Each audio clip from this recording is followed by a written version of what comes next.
నాగర్ కర్నూలు జిల్లా కుమ్మెర గ్రామ మల్లన్న జాతరలో రజక సామాజిక వర్గీయులపై జరిగిన దాడిని ఖండిస్తూ వేములవాడ బీసీ సాధికారత సంఘ కార్యాలయంలో నల్ల బ్యాచీలతో నిరసన తెలిపారు.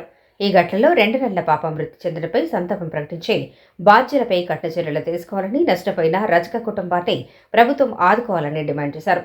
ఈ సందర్భంగా రాష్ట్ర ప్రధాన కార్యదర్శి బుస్సాపూర్ శంకర్ మాట్లాడుతూ బీసీలకు స్థానిక ఎన్నికల్లో 42% రిజర్వేషన్లు చట్టబద్ధంగా అమలు చేసి తర్వాతే పరిషత్ ఎన్నికలు నిర్వహించాలని కోరారు. బీసీలు రాజకీయంగా చైతన్యవంతం స్థానిక ఎన్నికల్లో అధిక స్థానాలు గెలుచుకున్నారని తెలిపారు. ఉత్తర తెలంగాణ జిల్లాల ఇన్ఛార్జ్ పొలాస నరేందర్ మాట్లాడుతూ బీసీల సంక్షేమానికి బడ్జెట్లో హామీ మేరకు నిధులు కేటాయించాలని, అంతరించిపోతున్న బీసీ కుల చేతి వృత్తులను రక్షించేందుకు కార్పొరేషన్లను, ఫెడరేషన్లకు సహాయం అందించాలని డిమాండ్ చేశారు.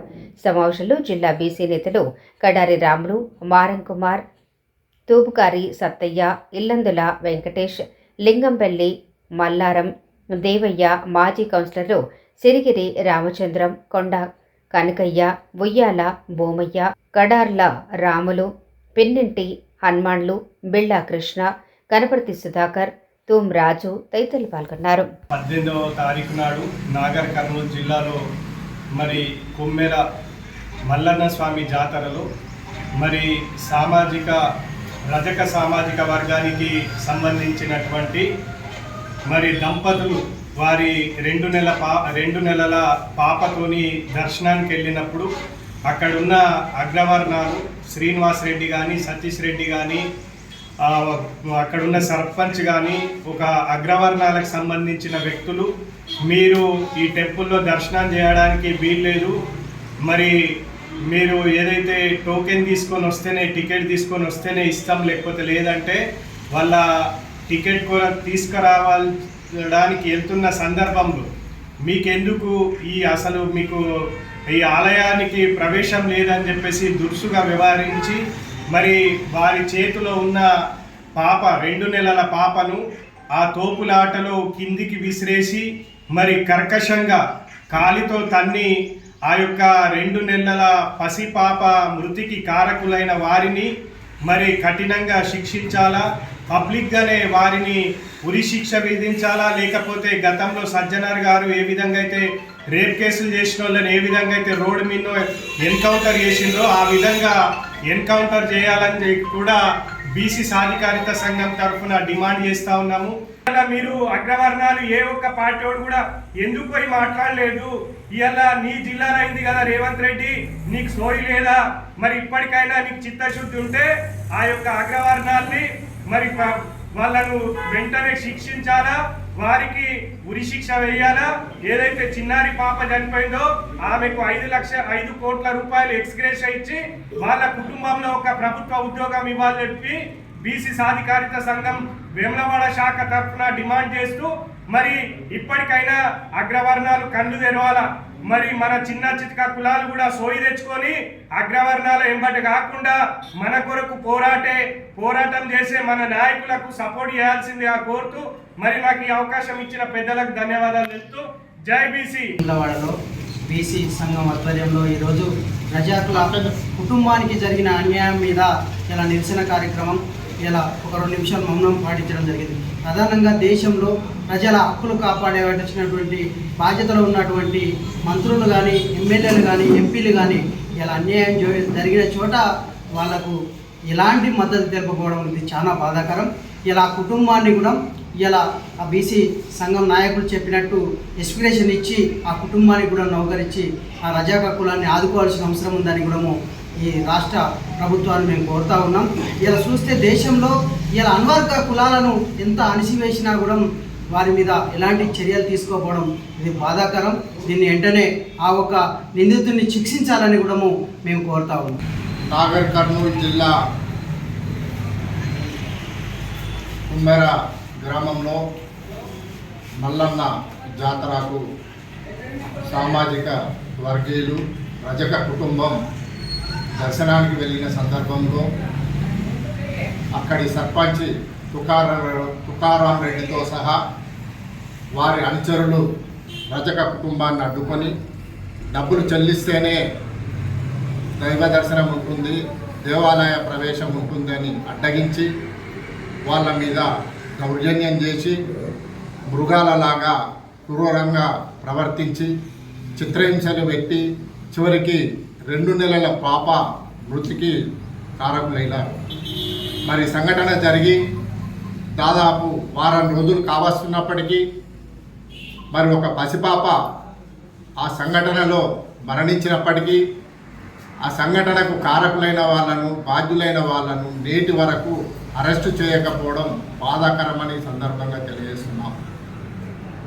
పసిపాప మృతికి కారకులైన వారిని వెంటనే అరెస్టు చేసి జైలుకు పంపించి తగిన శిక్ష విధించాలని ఈ సందర్భంగా ప్రభుత్వాన్ని కోరుతున్నాం.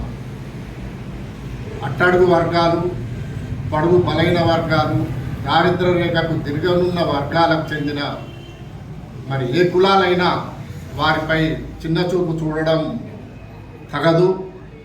చట్టం, న్యాయం, ధర్మం అందరికీ ఒకటే కాబట్టి ఏ వర్గీయులు తప్పు చేసినా వారిని శిక్షించే బాధ్యత పోలీసుల మీద, చట్టం ప్రభుత్వాలపై ఉన్నదని సందర్భంగా తెలియజేస్తున్నాం. హిందూ దేవాలయంలో హిందువులే దేవుడిని దర్శించుకోవడానికి అడ్డగించి దౌర్జన్యం చేయడం ఇది సమంజసం కాదు. మరి పాప మృతికి కారకులైన వారిని శిక్షించడంతో పాటు రాష్ట్ర ప్రభుత్వం మన రజక కుటుంబానికి తగిన నష్టపరిహారం చెల్లించాలని, వారికి ఉపాధి చూపించాలని, ఉద్యోగం కూడా కల్పించాలని ఈ సందర్భంగా రాష్ట్ర ప్రభుత్వాన్ని కోరుతున్నాం. మరి బీసీ బడుగు బలైన వర్గాలు రాజకీయంగా, ఆర్థికంగా, సాంఘికంగా, సామాజికంగా, విద్యాపరంగా అభివృద్ధి చెందాలన్న లక్ష్యంతో ఈ రాష్ట్ర కేంద్ర ప్రభుత్వాలు ముందుకెళ్ళాలే కానీ కక్ష సాధింపు ధోరణులతోని మరి వాళ్ళని అణగదొక్కాలన్న ఉద్దేశంతో, మరి వాళ్ళ హక్కులను కాలరాయాలన్న ఉద్దేశంతో ముందుకెళ్ళకూడదని సందర్భంగా తెలియజేస్తూ, మరి ఏదైతే బీసీలకు రాష్ట్ర కేంద్ర ప్రభుత్వాలు గత అసెంబ్లీ పార్లమెంటు ఎన్నికల్లో చేసిన వాగ్దానాలను సంపూర్ణంగా అమలుపరచాలే. అవి విద్యాపరంగానే కానీ, ఉద్యోగపరంగానే కానీ, రాజకీయ పరంగానే కానీ, ఉపాధి పరంగానే కానీ, సంక్షేమ కార్యక్రమాల పరంగానే కానీ ఎలాంటి వాగ్దానాలు చేసినా కానీ ఆ వాగ్దానాలన్నింటినీ సంపూర్ణంగా నెరవేర్చాలని సందర్భంగా ప్రభుత్వాలను కోరుతున్నాను. బీసీల్లో ఐక్యత వచ్చింది, రాజకీయ చైతన్యం వచ్చింది. అందుకు నిదర్శనం మొన్న సర్పంచ్ ఎన్నికల్లో బీసీలకు కేవలం 17% రిజర్వేషన్లు ఇస్తే మరి 39% రిజర్వేషన్ గెలుచుకోవడం జరిగింది. జనరల్ స్థానాలలో కూడా బీసీలు గెలిచి బాగా వేసిర్రు అంటే దానికి నిదర్శనం బీసీల్లో ఐక్యత, బీసీల్లో చైతన్యం. అంతేకాకుండా మున్సిపల్ ఎలక్షన్లో, కార్పొరేషన్ ఎలక్షన్లో మరి 39% బీసీలకు రిజర్వేషన్లు ఇస్తే 62% రిజర్వేషన్లు గెలుచుకోవడం మరి బీసీల్లో చైతన్యమే అని సందర్భంగా తెలియజేస్తున్నాం. 56% రాష్ట్ర జనాభాలో ఉన్న బీసీలకు 42% రిజర్వేషన్లు ఇస్తానన్న ప్రభుత్వాలు మరి సర్పంచ్ ఎన్నికల్లో 17% ఇస్తే, మున్సిపల్ ఎన్నికల్లో 39% ఇస్తే, మరి 56% ఉన్న జనాభా కంటే మించి 61% వరకు రిజర్వేషన్లను సాధించుకున్నారంటే రాబో రోజుల్లో, రాబో కాలంలో మరి బీసీలు రాజ్యాధికారం తప్పదని, రాజ్యాధికారం దిశన బీసీలు పయనిస్తున్నారన్న విషయాన్ని మరి రాష్ట్ర కేంద్ర ప్రభుత్వాలు అర్థం చేసుకొని మరి ఏదైతే బీసీలకు చేసిన వాగ్దానాలు చాలా ఉన్నాయి, చెప్పాలంటే చాలా సమయం పడుతున్నది. ఇచ్చిన వాగ్దానాలన్నీ సంపూర్ణంగా నెరవేర్చాలి. మరి నాగర్ కర్నూల్ కుమ్మర గ్రామంలో జరిగినటువంటి సంఘటనలు రాష్ట్రంలో కానీ, దేశంలో కానీ మరెక్కడా జరగకుండా, అలాంటి సంఘటనలు పునరావృతం కాకుండా ఇంకా కఠినమైన చట్టాలను తీసుకురావాలని, అలాంటి సంఘటనలకు పాల్పడిన వారిని కఠినంగా శిక్షించాలని బీసీ సాధికారత సంఘం పక్షాన రాష్ట్ర కేంద్ర ప్రభుత్వాలకు విజ్ఞప్తి చేస్తుంది.